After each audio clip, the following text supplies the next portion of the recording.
I mean, you're obviously a former Central Michigan lineman. You entered the 2015 draft, ultimately ended up going undrafted, but then getting invited out to, rookie minicamp and getting signed with the Packers and all of that. Like, when you were going through your draft experience, what was that like, not only heading into it, but then also, you don't hear your name called and suddenly it's, where do I go from here? Like, walk us through what that process was like for you. Yeah, it's a really interesting process, especially coming from a smaller Division I school as well. Hmm. It kind of reminded me when I was getting recruited. You get recruited by, I was getting recruited by Big Ten type schools, and ultimately none of them offered me. Yeah. And then I went to Central Michigan, which was a great fit for me. Got moved offensive line during my redshirt season, and ended up starting 3.5 years on the offensive line for Central Michigan. And it's so funny because you're so focused on, you know, putting on the weight early when you get switched. You're so focused on getting on the field. You're so focused on staying on the field. Then you're focused on perfecting your craft. The next thing you know, it's like you're heading into your senior year, and it's shoot, is there going to be football after this? You kind of that's like it even crossed my mind. And my dream was playing NFL since I was a little kid. But once I got to Central, it's like that was completely gone until I was at the point maybe that it was like it could be realistic. I was able to block that out, but had a good senior season. And, I'm undersized. I was undersized in the grand scheme of things. I was 6'2" even at my pro day. I had to eat.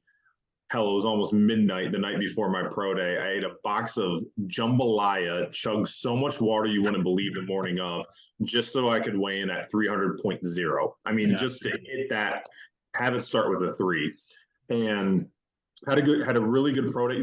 When I signed with my agent, Carter Chow, with Yi Dubin Sports, who Yi Dubin represents. Carter doesn't necessarily, but their agency represents Tom Brady, Sean Payton, Jimmy Garoppolo, Julian Edelman. They have a really good group of guys they've represented over the years, and especially thinking of Tom and thinking of Julian, late round guys that would maybe you have to be creative as an agent to sell to teams, and they I like that, and I felt like they were going for guys that were more than just this guy was first team all ACC. They were going for character. They were going for leadership. I was a 2-time captain at Central. Played a lot of games. The best part of my game, to be honest with you, was up here. I mean, I wouldn't make a mistake mentally, Hmm. and then physically, I could fight and do my thing enough to just be successful on the field in college. And if they could that translate to NFL, we were about to find out. Um, Pro days 6'2", 300, 26 on the bench rep, 499 in the 40. Did well in the drills. Talked to some teams. Good conversations. I remember agent afterwards when he found what my numbers thought. He was, hey, you might got yourself drafted with that kind of day. Hmm. I got a lot of film out there and good pro day, and then it's the wait and see. And leading up to the draft, you get some calls. Yeah. The Bears called me multiple times. The Falcons I talked to during the process. Other teams would reach out. Green Bay reached out maybe 2 days before the draft just to, hey, where are you going to be on draft day and what's your number? That was Yeah. it. Not like actual interest, just kind of like where are you going to be, what's your number? Yeah. A few teams did that. And so you don't know. I mean, I knew this is where this book even got the idea. An hour before the first round. Now, mind you, I know if my name's getting called, it wouldn't be till day 3. So I know day 1. I mean, day 1, I'm still up at school. This was Thursday. I was still up at school. And then Friday morning, I was heading back home to my hometown, Lansing, Michigan, to Right. watch my family and friends and girlfriend at the time, now wife and everyone. And but an hour before the first round, Dave Magazoo, rest in peace, he was the offensive line coach of the Bears at the time, had talked to me, a few times before this. He calls me and he goes, basically, it's going to be a great weekend for you. Can't wait to, we're excited for you. Can't wait to hopefully talk in a couple of days and blah, blah, blah. I remember hanging up that phone and thinking, well, I knew the Bears had interest, but to waste their time calling me on draft now during one of the draft days, that tells me maybe they are going to take me late, right? Right. And them and then the Atlanta Falcons, who had one of their staff members was actually running the offensive line drills at my pro day, and the conversations I heard around that, I thought those were the teams. I thought it was Falcons and Bears who would have a shot. So Yeah. we even contemplating in Friday night or Saturday morning in Lansing. Me and my brother were contemplating, should we run out and get a Bears and a Falcons hat just to have, just in case? Like it was that kind of feel.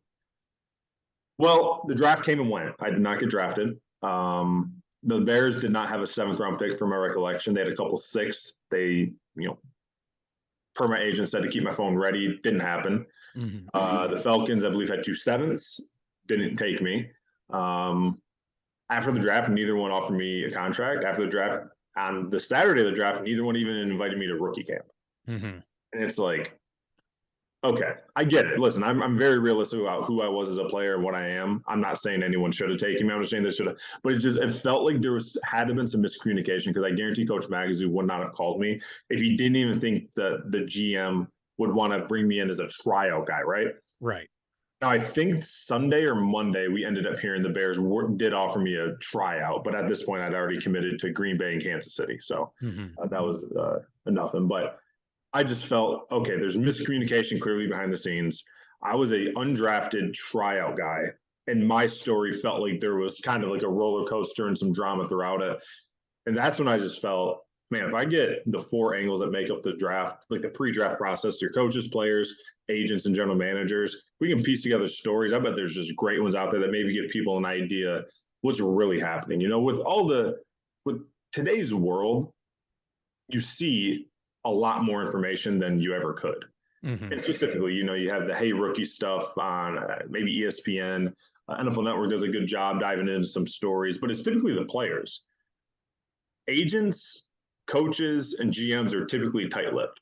And they don't like to give away A, their secrets, or B, their maybe the tricks, or maybe they don't want to, say something, revisionist history style that could come off wrong. So we don't hear a lot about them. So while the player stories are really unique and cool, and there is stuff that no one's ever heard, I think the other 3 sections are the ones that you might learn the most about the process. Not to get too far ahead of your question, but that's just thinking about my process was so crazy. And the fact that I was as a tryout guy, I was like, all right, there has to be some stuff out there. Yeah. Well, and that's just it too, right? To the casual NFL fan, it's kind of the assumption that, all right, these multi-billion dollar, organizations are just this well-oiled machine and everyone's working in lockstep and all of that. But then you dig back behind the curtain a little bit and you're like, huh, all right, well, left hand wasn't talking to the right hand on this front. And maybe, someone had someone ranked really highly and the other person has them on their do not draft list, right? So even within these organizations, there's quite a bit of, dissension and differentiation of opinions and whatnot. But you hear all the time as well too, and you even just mentioned in your story there, when you're sitting down with these teams at the combine or with the draft process or wherever it is, you sometimes get these weird stories as far as, they throw some pretty outlandish scenarios at you or anything like that. Like what was one that either you went through that you were like, I don't know what the hell that question just was, or one that a player put forward to you where it's like, oh my goodness, like I don't even see the logic in them asking this question of a potential draftee. Yeah, during my process, I never got like that crazy question. Now, I probably wasn't highly sought enough to try and really dig into who I was, or maybe the red flags they had on me were more size than character. So maybe they didn't really feel the need. I don't know. But I'll say this: Tony Mandrich in the book. Tony Mandrich, for those that are listening, if you don't know who he is, he was a number 2 overall pick the same year that the top 5 had 4 Hall of Famers drafted. The top 5 in, I think it was 89, was Troy Aikman, Tony Mandrich, Barry Sanders, Derek Thomas, the late Derek Thomas, and Deion Sanders. But at the time, Mandrich, it wasn't like a reach. He was deemed the greatest offensive line prospect ever at the time. He was 6'6", 308, shredded, ran a 4.64 40 at his pro day. Did 37 bench reps. In the film, looked like a guy who could do both of those. He wasn't just a weight room warrior. He played that way. Yeah. And he talked about a dinner he had after the pro day. It was with the Chiefs brass. The Chiefs held the 4th pick in the draft. And it was Marty Schottenheimer, Peterson, the GM, and he thinks there could have been one or maybe one other person there he couldn't remember. He knows Peterson and Schottenheimer were there. They go out to a seafood kind of steakhouse in East Lansing, Michigan, and he goes, "Listen, I'm in a sport jacket. We're all dressed up nice. It's a nice fancy place. We sit down, order some appetizers." And he goes, before the entrees could even arrive, they said, "Hey, we got some questions. We just want to, bounce off you first." And he said the first question that was asked was, have you ever done steroids? Nice And it's icebreaker like, there. yeah, like, and that's the funniest part is like when you're asking like, there's a reason they did this. End of the day, they knew he wouldn't sit there and say yes. Yeah. They knew that. I mean, you got to be out of your mind if you think someone who's done steroids is going to answer that honestly, right? Yeah. And Tony later admitted, in his life, he's opened up about his steroid past, but you got to be crazy, right? The only reason they're asking that is to see how worked up they can get them. That's the Yeah. reason. It's all about finding like, can we get this guy worked up fast? What's his temperament? Is he level headed? Can he stay calm? How does he lie? I mean, just all these little things, right? Or maybe they just genuinely wanted to know and just we're gonna trust me later. Who knows? But Tony's answer was something along the lines like, it was something along the lines of like, no, I'm not currently on steroids, or something like that. Yeah. Which they follow up, okay, not currently, have you ever done them? Yeah. And Tony said, no. And they're like kind of like shaking their head, like, don't really believe you, look. And Tony goes, listen, he told me, he's like, listen, I hadn't done them since July before my final year at Michigan State. So he Mhm. goes, at this point, what was that, 9 months, 10 months, probably 9 months clean. Yeah. So he told him, he goes, I'll go piss for you right now. He goes, I can take a drug test for you right now. Whatever you want me to do, I can, I'll clear this up right here. They're like, nah, we don't believe you, Schottenheimer says. He's like, what do you mean you don't believe me? He goes, well, the way you look, the way you run, the way you play, nasty, all that kind of stuff. We just don't really believe you. And Tony thought he gave a great political answer about, hey, I play every play like it's my last play. I'm always out there. Don't take anything for granted. I work my butt off, blah, blah, blah, all this kind of stuff. He thought he gave like the perfect presidential answer, followed by, nah, we just don't believe you. Yeah. And he says after like a few of those, he finally snapped, Yeah. stood up, pointed at him, and basically said, don't you think about effing drafting me. Where do you guys pick number 4? I'm not going to be there anyway. No way I'll ever play for Kansas City, and stormed out before Yeah. the entrees even arrived. And listen, you don't hear those type stories today, but and also I think because this is 1989, guys are literally trained how to handle interviews today. Right. I mean, when I was out in California, I was training at Exos out there, and they literally had us like told us how to properly answer things and coach us on how to properly. They have people hired at these training facilities to coach you on things like that. 1989, you're the number 2 pick in the draft. I'm sure invincible. They don't have that kind of stuff. It's he wasn't ready to handle that type of pushing. And he laughs about it to this day. He's actually embarrassed about the story because he goes, part of my French, I was an ass. He goes, I acted like an asshole. And, I always felt bad about that moment, especially once you can look back once you matured in life. Yeah, he got a chance to apologize to Schottenheimer. It was at a Chiefs game. He was in Jim Irsay's away suite. Him and Jim Irsay, with the time of the Colts, became friends. Maybe 10 years after the pro day, he's in Jim Irsay's away suite. He looks through the glass wall that's in the actual owner's away home suite, and there's Marty Schottenheimer, who wasn't coaching that year. And he's like, "Oh my God, I got if I get a chance to run into him, I gotta apologize." So it was at like an intermission. They're both in the hallway heading to like the bathroom to get food. And they like bumped into each other, and he goes, "Hey." And he goes, when Marty looked at me, I thought he looked like he saw a ghost, like he was afraid I was going to hit him or something. Because I just reached out, shook his hand, and said, "Hey, I just want to apologize for acting like I did back then. Didn't deserve that." Yeah. And they like walked away, and he said, "Marty, like he doesn't even remember if Marty said a word. He just kind of looked at him like, I can't believe I'm seeing this hulk of a human again." Well, I mean, like these are the types of things where when you're putting this book together, right? Like obviously you're talking to various levels, you're talking to players, you're talking to coaches, former executives, GMs, like you run the full gamut here. So you really do get that holistic view of how teams ultimately put together their draft boards and all of that. And obviously NFL, much like other sports, it's a copycat league, right? Like who won the Super Bowl this year? Okay, we're going to try and institute some stuff like what they're doing. Yep. But when it comes to the draft approach, Was it kind of your takeaway that there's a bit of a formulaic approach as to how they structure their draft boards and they'll make some tinkering here and there? Or is it really just the Wild West, and how the Cowboys do things is completely different than how the Eagles do things versus, the Bears and all of that? Like, where along that spectrum would you kind of put just the process of leading up to the draft? I think I wouldn't say it's the Wild West. I think there's definitely a few ways of doing things. When I was talking with Bill Polian, who is the general manager of the Bills, the Panthers, and the Colts over his career, he was saying that they had a system that they created, and it was different than Jimmy Johnson's system that Jimmy created. Now, Jimmy Johnson has a famous system for, every pick is worth X amount of points. So it's like a trade scale of how much everything is worth, right?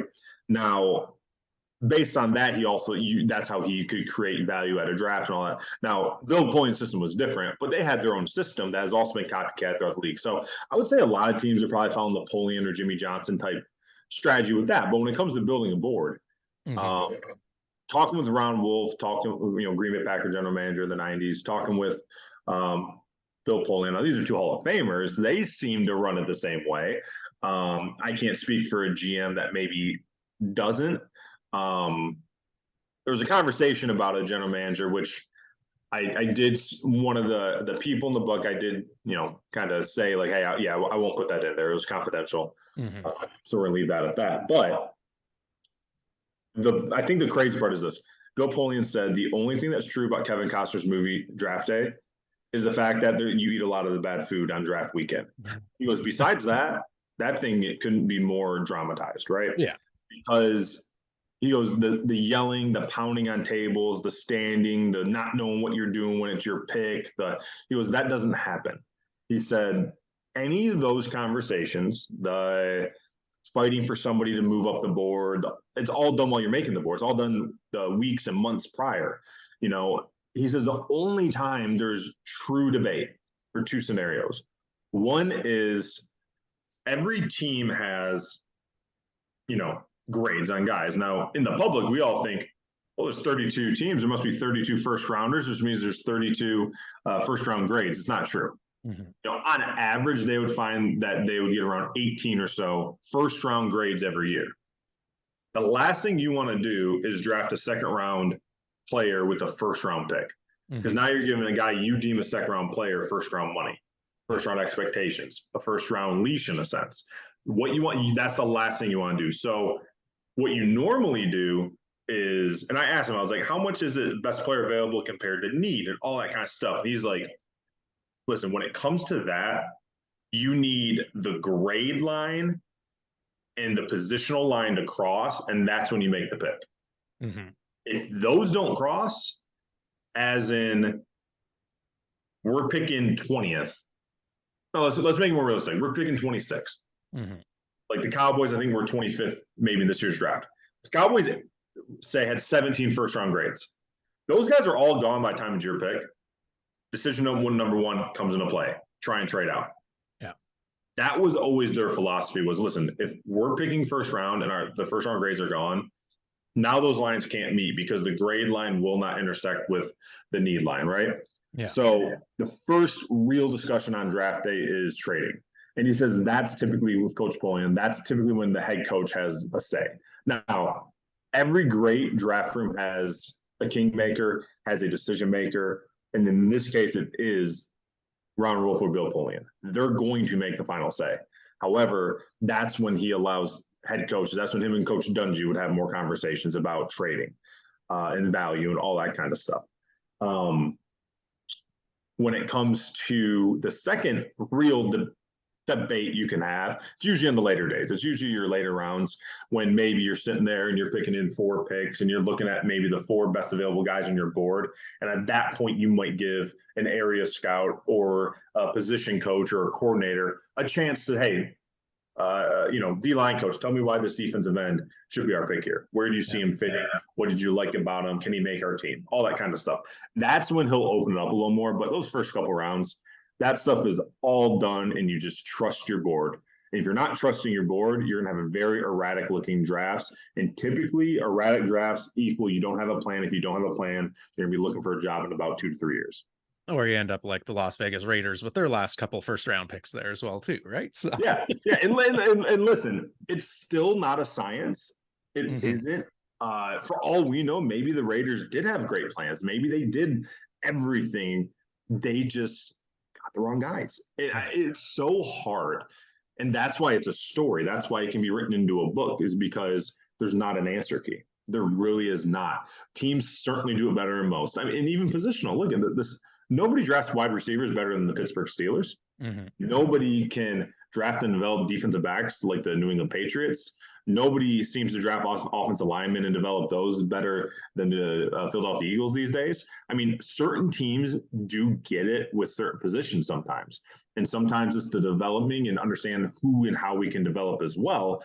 But at the end of the day, it is the structure of the draft board and the scouting and everything. I mean, Bill Cowher talks about he needed to meet with these guys that they were going to draft. He needed to talk to them because he's the one who's going to be coaching them, and he needed high character guys that he knew would fit into what they were doing in Pittsburgh. And Yeah. that's the stuff that he needed to do pre-draft. So he felt comfortable about giving a thumbs up or giving his opinion on the board for the draft day. That's actually the one regret Mike Singletary had as a head coach. He told me, he's like, listen, and Coach Singletary still wants to coach, I believe. Mhm. He had a run in San Fran, and it didn't go as well once the interim tag was removed. And end of the day, he said, "Listen, if I could go back, it's not that I don't trust the scouts and everything, but he goes, I need to meet with everybody. He goes, I need to fly. I need to meet with everybody. I needed to be way more involved in those things rather than just trust what's going on, because you can find out very early on once you get a kid into camp he won't fit with what you're trying to do. And you did not know that because you didn't look him in the eye. You didn't get to ask the tough questions. You didn't get to see him with his family, just little things along those lines." Yeah. Well, it's a great point too, right? Because as you're putting this book together here, and even within the book itself, right, we're spanning decades here. This isn't just focusing on, hey, it's the 2023 draft. As you mentioned, you're going all the way back to, early 90s, 80s, all that good stuff.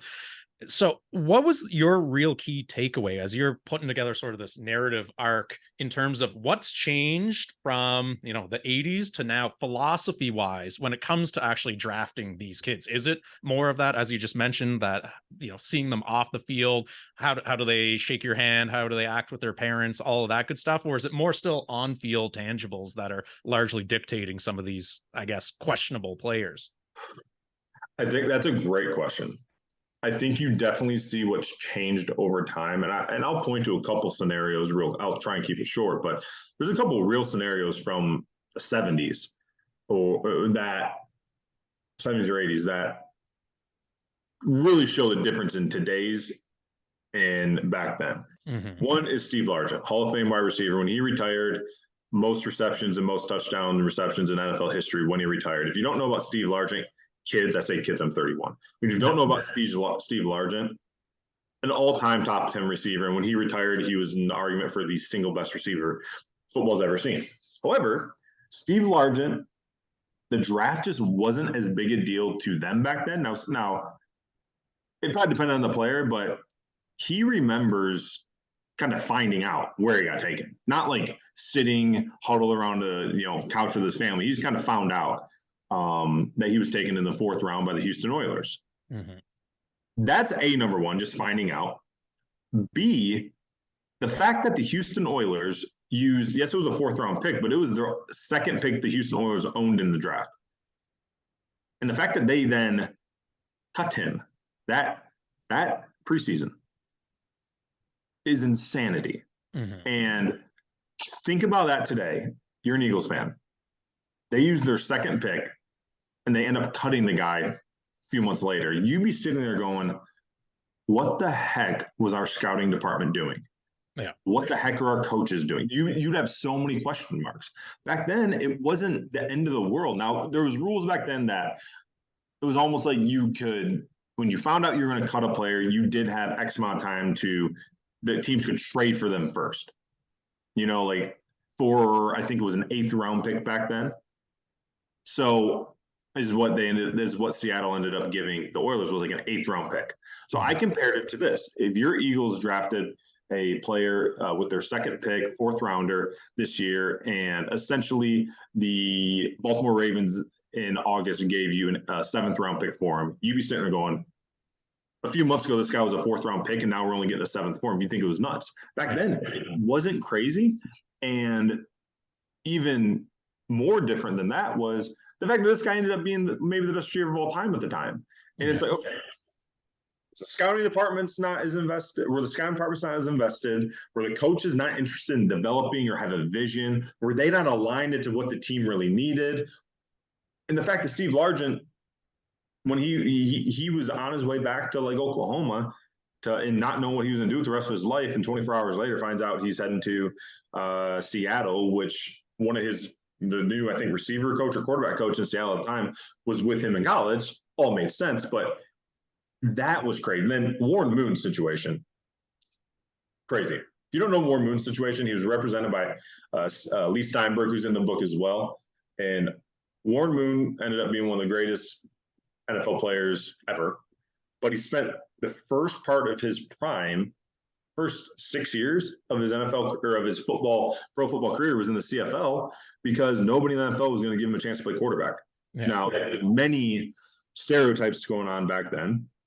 And even to the point that, they were talking and they thought maybe he get taken in the double-digit rounds, maybe to play quarterback. But if he was going to be drafted any higher than that or have any real shot at making a roster, it'd be moving to DB or receiver or something along those lines. To the point that he even remembers slowing up on his 40s and running like 4.65s. Yeah. Just so he wasn't too fast because all he wanted to do is play quarterback. And he goes, and when you talk to Warren, he doesn't really hold the resentment that you would expect. I'd be pissed off to this day if I was him. But he didn't hold it, and I think that's very humbling of him. But he said he knew it was, okay, they're not going to give me this shot. When he started hearing the quote unquote cons and weaknesses of him were really his strengths, like arm strength, deep ball. He's like, that was the best part of my game in college. So if you're using those as the reason, he's like, this is just, I'm gonna have to go elsewhere to prove that I can do it, I guess. And he did that. And that would be, now he was a trailblazer in what he was able to do. And I mean, look at what we just had in the Super Bowl with Patrick Mahomes and Jalen Hurts. I mean, Warren Moon was part of breaking down barriers. And he had to do it the hard way, moving away from all his family and to a different country to prove that he could do that. So I mean, right there and then that's shows how far we've came in the draft. Yeah. Well, and, I want to go back as well to something that you had said earlier, as far as, the Hollywoodization of, draft day and Kevin Costner and what that whole process is looking like. But when they have their rankings, and obviously they've got, let's use this year as a good example there, where there's essentially 3 wide receivers that are kind of graded out as round 1 grades here. And you're a wide receiver needy team. And you start seeing like, okay, Addison's off the board here and, JSN's off the board. Like, does there ever have that moment where these front offices kind of turn into like that fantasy football draft where like, oh crap, there's a run on wide receivers. Yeah. Now it's time for us to start throwing our plans out the window and look at drafting up? Or are their boards just so set that, you know what? All right, they're not there. It's not meeting, on the grid, and we're going to stick to our plan. Like, what's that balance really like? Yeah, you know what? I didn't get into great deals conversations about that specifically, but that is absolutely a thing. And we saw it again this year. We saw a run on offensive tackles. So Pittsburgh traded up to get in front of New England so then they could take Jones out of Georgia. They wanted to get up there because they saw the run. It was this year's draft. How many receivers were selected in a row at one point? Was it 4? I think it was 4 in the early 20s that were selected in a row. So there's absolutely runs. And yes, I mean, listen, Ron Wolf-Biltpoin did not tell me this, but I'd be shocked if that didn't play into it, especially when you can justify, say, via the Jimmy Johnson system, what you can trade to move up. As long as you can justify the trade is worth moving from, say, 22 to 18, if you can justify and you're not giving up too much to do so, if you're getting a first round graded wide receiver in this case at 18, it has to be in play. Yeah. Well, a perfect organization obviously has, that good blend of what meets the eyeball test versus analytics, right? And ideally you would have a good combination of the two. Are there any organizations, though, that particularly stand out that they skew one way more than the other, whether it's just super analytics heavy and sort of that old school, scout where you think of the Moneyball scene there, where it's like, yeah, he doesn't have a good looking girlfriend and all of that. Like, or even the opposite way, where we're so afraid of the advanced numbers and that's not how football is played, or most organizations kind of trying to thread that line down the middle in terms of their approach to drafting these days. I think the goal is to thread the line, but I think we definitely see different ways that people lean. And I think two good ones there are the New England Patriots. It seems their choice every year is to trade down. Mm-hmm. Every year. And I think in their eyes, my guess is analytically, the odds of first round picks being worthy of a first round pick or being successful or having that type of career are still a coin flip. Whereas if you can trade down a couple spots or trade out of the first round, what you can recoup for that pick wise, it gives you more darts at the board. Mm-hmm. If you have 7 picks and you have whatever percentage each round gives you at having a successful player at that round, or if you have 11 picks, I think they value that more clearly because it always seems like the Patriots do everything in their power to trade down. To me, that's analytic driven based on the percentage of success a player could have. Also, it's trusting your coaches and developing. Whereas the Chargers and the Saints are probably two of the best first round drafting teams there are. And I also feel like their general managers, their coaches, maybe their owners, their fan base, like drafting a first round pick because they know we know it's going to work, and B, you got to give fans, especially, you think about LA, you can't tell me that the Chargers aren't fighting for the fans' attention. Yeah. There is so much outside of like beautiful weather, beaches. There's so many things in Los Angeles that can distract, and you're battling for the football attention right now between the other pro team that's already won a Super Bowl recently in the Rams, between arguably the most electrifying offense in college football in USC. You're battling for the attention. The Lakers start in October every year. You need splash, pizzazz. I just have a hard time thinking that the LA Chargers will ever be a team, especially when they're drafting first round well, that would look at the analytics side and be like, we can probably trade down out of the first round, recoup this, recoup that. Yeah. Again, that's a personal feel on it. But I think if there's a team that, while they're all trying to stay on that line you talked about, if there's a team that says lean towards percentage, lean towards analytics, it's probably the Patriots. And if there's a team that might say, we're taking a first rounder, we're taking it, we can justify this, it feels like maybe it's the Chargers because they draft first round well. And listen, telling your fan base that you're fighting to get out in LA that, well, we may not have had anyone drafted Thursday, but man, are we loaded with 4th round picks? Yeah. It's probably pretty tough to manage. I'd love to actually have an honest conversation with Telesco and Staley and the ownership out there to see if it ever is even like, do you guys always just want to draft first round? Because if you do, it's great. You guys do a great job. But do you ever think about the outside circumstances? They'll tell you no, but I'd love to have a lie detector test to see if the ownership is saying, you're taking somebody. Yeah, exactly. They're trying to avoid becoming the Clippers to the Lakers out there for the Rams and themselves. So it Exactly. really is, some of these things that people might not necessarily think of that go into the draft that ultimately end up swaying some of these decisions one way or the other. And, from a player standpoint, though, I'm kind of curious just with everyone that you were talking to, because obviously, right, multiple rounds, there's some that go in it as blue chippers and they know somewhere in the first round, I'm going to hear my name called. Others, I don't even know if I'm going to hear my name called and, my football career might be over here.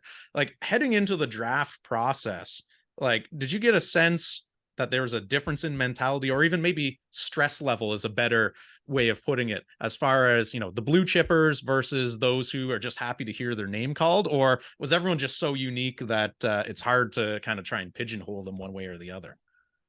It's a great question. I think it's unique to your personality. I really do. I think there's certain personality driven people that are more go with the flow and super that are like hyper tense about many situations. But I mean, I can speak from being a guy that was just hoping to get a shot. Very stressful. Mm-hmm. Talking with the first round guys, it's funny. It didn't feel as if it was more, I think, excitement maybe about where am I ending up. I think it's more of that. But I'll tell you, I talked to a guy who was surprised about where he was taken in the first round, and a guy that was surprised where he fell in the first round. And both are different experiences. So for one, Benny Blades, who's the great safety out of the University of Miami, he ended up going number 3 to the Detroit Lions, and he was shocked. He was absolutely shocked. And it's hilarious to think that a number 3 overall pick could be at all surprised. But he says, I had 10 minutes of conversation the entire pre-draft process with the Lions. And it was like by happenstance because I happened to run in. Wayne Fonts, the head coach of the Lions at the time, was in watching film, I think, at the University of Miami, like meeting coaches, watching film. And he goes, after my workout, I bumped into him in the parking lot when he was heading to his car. And it was like, and it was just more of a like introduction, love your game, this, that, and the other. They moved on. Yeah. And he thought there was no way he was getting drafted at number 3 by Lions. There was a run on bigger, defensive lineman types 1 and 2. He thought that would continue, that trend would continue with those type things. He was thinking he was going to go to the Raiders with one of their 2 first round picks. Next thing you know, the Lions called him and he thought it was a joke, but he was pumped once he realized everything. And then Aaron Rodgers, who his story is a little, in my opinion, never got told correctly. Mm-hmm. And he told me when I talked to him, he said, he was thinking about our interview before the interview. He was thinking about, he wanted to give me new stuff that people just don't know. Yeah. And he absolutely did in regards to everyone knows. And, before you read my book, you probably assumed the same thing. It was hometown Cali kid wants to go to the Niners. Oh, they don't take him. He drops to 24. Mm-hmm. I was like, okay, I know how draft time works. Pick 1 to pick 24. There's a good 4 hours between. Yeah. Okay. What happened between there? Where did you think you were actually going? Because I know you didn't look at it and go, oh, Niners passed. I'm free falling. There had to have been. And also, did you think on draft day you were going there? Mm-hmm. And he said, he's like, listen, I met with the Niners, hit it off great with offensive coordinator Mike McCarthy, ironically, at the time. It was me and Mike Nolan, we didn't hit it off. He goes, listen, it wasn't my kind of really coach or cup of tea, but I found out I wasn't his either. And he goes, that's perfectly fine. Mm-hmm. Him and Alex hit it off. He liked Alex's personality better. Alex had a great career and it is what it is, but he goes, we just didn't hit it off. And, I didn't really think I was going there. And, he knew heading over to the draft that day. He's like, yeah, I knew I wasn't going number 1. And he knew. But everyone wants to make it seem like he was the rug was pulled out from underneath him. He thought he had a really good shot going number 5 to Tampa or number 8 to Arizona. The reason the Tampa thing makes a lot of sense, and the fact that this wasn't the key story looking back on, was because Tampa was head coach John Gruden at the time. They came out to Cal, interviewed him, went over, dealt the board stuff. Everything was going great with their brass. Asked if he wanted to work out. He said absolutely. He's down warming up with some of his Cal teammates, and out of the tunnel runs Jerry Rice, who, for 2 reasons. A, Jerry's still trying to play. This was in the Seahawks Denver era of Jerry Rice at the end when it got a little weird. But he played so good in Oakland with John Gruden at a late age that why would you think he couldn't keep doing it? Right. But he was still doing that. John had coached him in Oakland, and he knew Aaron was a diehard Niner and Jerry Rice fan growing up. So he has that go on, right? And it was just an unbelievable, amazing workout. Clearly, they showed a lot of priority in Aaron to be able to make that call for his childhood hero, right? Mm-hmm. This is back when the first round was still on the Saturday. He gets a call. I believe it was on Saturday still. He gets a call 3 days before the draft from John Gruden, pretty much saying, if you're there at 5, we're taking you. Yeah. It'd be hard not to think you're going number 5 at that point, right? Yeah. Unless Nick Saban pulls the trigger at 3 or 4 with the Dolphins, or unless Cleveland pulls the trigger, looks like I'm probably gonna go to Tampa. Well, Tampa took a running back, Cadillac Williams, out of Auburn. Yeah. And I was like, was there anywhere else in the top 10? He goes, number 8. He goes, great conversations and stuff with Denny Green in Arizona. Thought that would be kind of maybe the floor.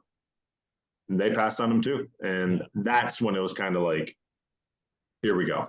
Yeah. And ends up in Green Bay, and it was the best thing probably for him. Yeah. Well, and again, this is where, the draft is littered with so many of these stories that unfortunately you only really get to find out kind of after the players retire, or, Mhm. so and so steps down from their head coaching position, because as you mentioned, it's very secretive, Yep. league and whatnot. And they're trying to keep things tight to the vest, and rightly so. But when you were putting together this book and you had access to not only player stories but coaches stories, GMs, front office executives, and people who were maybe in a different role at the time of the draft but now are head coaches or whatever it is in the league, like, you're getting all of this input from all of these different levels of football. So now that you've had all of that and you've had time to process it and you put pen to paper and released a book on it, like, if you were put in charge of an NFL franchise as GM, like, what is the number one thing based on everything you've learned from across all these levels that you're telling your scouts, your front office, your everything to focus on when you're putting together your big board and evaluating this talent? Great question, and also a dream. No, you know what? I would make it very clear. I think you have to have an identity as an organization, as a team, and as even positional, the type of player and people you want in Mhm. your organization that will make you run. I think it is oh so obvious that the most talented football teams rarely are the ones that end up winning the championships and winning the Super Bowls. And I think it's very obvious that there's other things. Of the Patriots, six Super Bowls with Tom Brady, how many times were they the most talented team on the field? You could argue not many, if any. Mhm. The year they were the most talented team in the world, they lost the Super Bowl. Mhm. You know, I think you have to have a very set standard of what you want to bring in. Because how can you possibly go shopping for a new car if you have no idea how many seats, what gas mileage you want, front wheel drive, all wheel drive? If you don't have that stuff, you walk in to buy a car, you lay that stuff out, and then you go from there. You need to do the same thing as an organization when it comes to the type of players you want to bring in, because that alone is going to eliminate a lot of the mess when creating your board. Mhm. Because the littlest thing, and I am all for all different shapes and sizes at the quarterback position, but I can guarantee you there are certain coaches and general managers that say our offense is going to be run this way, and to do this, guys got to be 6'2" or above. Mhm. Listen, I'm okay with that. Have your thing. I am also okay with we're bringing in a quarterback. If it's a massive red flag, and there better be a good reason if he wasn't a captain his senior year. Yeah. I'm okay with that. When you're putting this kind of money into players and assets, I'm okay with you being critical about things that may seem petty from the outside. But I think you have to have that stuff laid out immediately as an organization. Don't feel it out your first couple of drafts to see what works. If you put in a position to be a GM, that means you had enough experience to be put in that position. Take what you have done in your past organizations, find what has worked, have an identity, and go from there. I also think I love how Bill Polian deals with draft day and the board. You can have your say when you have your say. I can promise you it's not going to be while anyone is on the clock. And Mhm. I think that's how it should be. You have to have one voice. If you have many voices, you have no voice. And I just think that is the proper way to do that. I liked Bill Cowher. I think Bill Cowher, one thing I would also do, and for a head coach, especially, I'm going to do one thing. I would assign my head coaches to do the Bill Cowher approach, which is do not worry about the draft during your season. Mhm. Now, if you catch a college football game on a Saturday, great, right? If you watch Bama Auburn, awesome, watch it. Yeah. But I don't expect anything out of you in terms of scouting during the season. After the season, have your exit meetings, get your players off to the off season, have your exit meetings with your coaches. 2 weeks after your season's over, come in and have basically cut ups of anyone that is going to be of relevance to the Pittsburgh Steelers at the NFL Combine. And get the good plays, the bad plays. Have in their case, they would do 10 play cut-ups. Mhm. 5 of the good, 5 of the concern. So he could watch both. So when he met with them at the combine, he knew enough to be able to ask a few questions, right? After that, then it's you dive in with your position coaches and your area scouts and all that. But I want you focusing on the season. We're a department, scouting department, a general manager for a reason. You're a coach for a reason. We'll catch you up as we can afterwards. And then Steve Mariucci, I love this. When he was a quarterback coach in Green Bay, they had best young quarterback in football, Brett Favre. But every year he would have to go and meet with quarterbacks and study quarterbacks just as if they didn't have a quarterback every year. And the reason for that is, A, when this guy becomes a free agent in 4 years, 5 years, we have really good intel on him already. We know the personality traits, we know the background, we know the skill set. We know if it didn't work out in one organization, okay, it should have because of this, or they couldn't get this part fixed. You already have a scouting report on potential future money. But also, it doesn't hurt when, hey, I scouted the hell out of this quarterback that we didn't get. Oh, look at this, we play in week 7. You kind of have some of the stuff right there as well. So I would definitely do both those as coaches. But again, identity of your team, identity of the person, the player, the character that you want, and that can be different for every position, but you have to lay it out initially because it definitely is the 2020 vision of your draft board when it comes time to create that.